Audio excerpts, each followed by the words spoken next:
Hello mga kagala! For today's vlog naman ay may pupuntahan tayong isang kainan dito sa Sharjah. Kung hindi ka pa nga nakakapunta, samahan nyo kami mga mare at sigurado akong mapapapunta ka dito guys. Kasi nga, sobrang mura din dito guys. Saka yung mga food nilang siniserve ay talaga namang quality at talaga namang masarap. Hindi ko pinopromote ang lugar na to pero na-experience ko kasing kumain dito guys. Kaya naman, tara na sa Taste Station Restaurant dito sa Sharjah. Actually guys, marami na kaming beses na pumunta dito at this time naman ay titikman namin yung shawarma nila na hindi ko nga nasusubukan. Kasi nga ngayon guys ay makukuha mo na lang ang shawarma nila ng 4 dirham, dati nga ay 6 dirham. O diba, saan ka pa? Dito nga pala mga mare ay marami kayong mapagpipilian, mapa-chicken at kung ano-ano pa. At hindi lang kabayan ang pumupunta dito, kahit mga Indian, Pakistani, kahit mga foreigner kumakain dito kasi nga nagsiserve sila ng Asian food, ng mga pang-Indian food at kung iba-iba pang mga pagkain ay available dito. Kaya naman talagang itong restaurant ito ay all-in-one na guys. Kaya naman nakakatuwang pumunta talaga dito kasi nga affordable pa yung mga menu nila, tapos yung mga pagkain nila talaga namang napakasarap ng mga luto. At bukod pa nga dito mga mare ay ako'y natutuwa at malapit nga lang ho are sa aming area. Kaya naman nilakad lang namin are at kung kami nga ay gusto namin mag-date ni Idol ay dito na nga kami napunta at mura-mura pa. At syempre pwede kayong umupo pa sa labas. At syempre napaka-spacious ng lugar at napaka-friendly yung mga staff dito. At habang naghihintay nga kami ng order mga mare ay magkwentuhan muna tayo para hindi kayo maboring. Siyempre yung kwentuhan natin is about this Tasty Station Restaurant. Tasty Station, ayan. Restaurant dito siya sa Sharjah. Napakalapit lang guys kasi sa amin. Magkabilang kalsada lang yung pupuntahan nyo. Kaya hindi tayo maliligaw dito kumari. At napakalamig ngayon guys, kaya ako naka-winter outfit ngayon naman. Gusto ko po, ganyan naman ang ating outfit mo, naka-jacket, tapos meron pa ito. Sobrang lamig guys. Kaya kami ay mag-order kami ng single club tsaka shawarma dito. Ititikman natin guys kung masarap dito. Kasi marami naman silang choices Kaya kung naghahanap ko ng mga restaurant na pang Pilipino tapos pang Asian, mix na siya guys kung pang Indian. Ayan, punta kayo dito sa Tasty Station. Ayan. So yan guys, ito yung shawarma nila. So nakasale kasi sila guys ngayon. So nakuha lang namin siya ng 4 dirham. Original price niya guys ay 6 dirham. Ayan. So titikman lang natin guys yung shawarma dito. Kasi napakaraming shawarmahan dito guys. At hinahanap namin talaga yung best na lasa ng shawarma. How's the taste? Idol. Masarap. Ayan guys.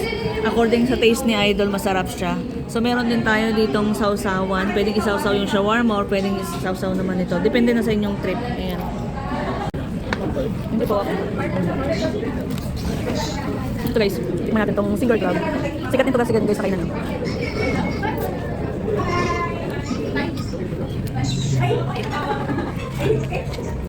Hi guys. Mukbang tayo guys. Ayan o. Single club. Meron tayo dito.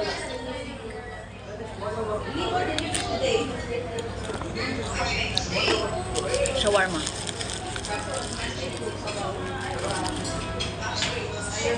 Nakakasipon guys. Kasi sobrang anghang guys. Kasi walang thrill ang shawarma pagka hindi spice yung pinili nyo. So kailangan maanghang yung pinili natin. Kasi para masarap. Tapos may thrill. Diba? So guys, dito sa Dubai, huwag ka lang maarte. Buhay ka na dito sa shawarma. Magkano lang ito guys, 4 dirham. Pwede na siyang pang hapunan. So syempre, matakaw tayo. Umorder pa kami ng single club na may price.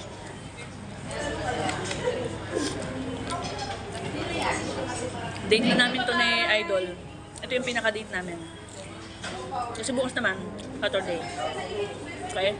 Tapos meron tayong na-in-order na lotus na Ricolette Lotus shake. Kasi may biscuits siya guys. So masarap siya guys. Para siyang, ang lasa niya ay parang graham. Ayan. Parang may graham na tinapay. Something na gaya. Masarap.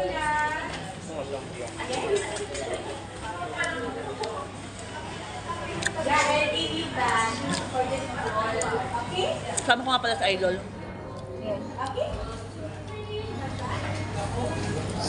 So, siyempre, nagmumukbang ako, hindi naman ako solo. Sinipon na ako guys kasi sobrang anghang yung kinain ko kanina na shawarma. Pero masarap siya guys. Promise.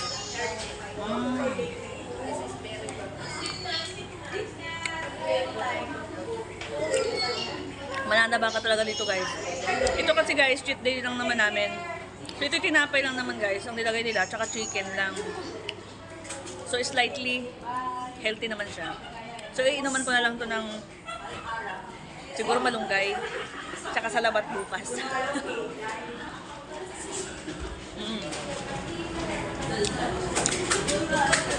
Sarap.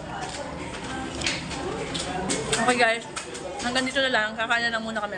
Kasi pagkatapos ito, uwi na kami. Bye, see you.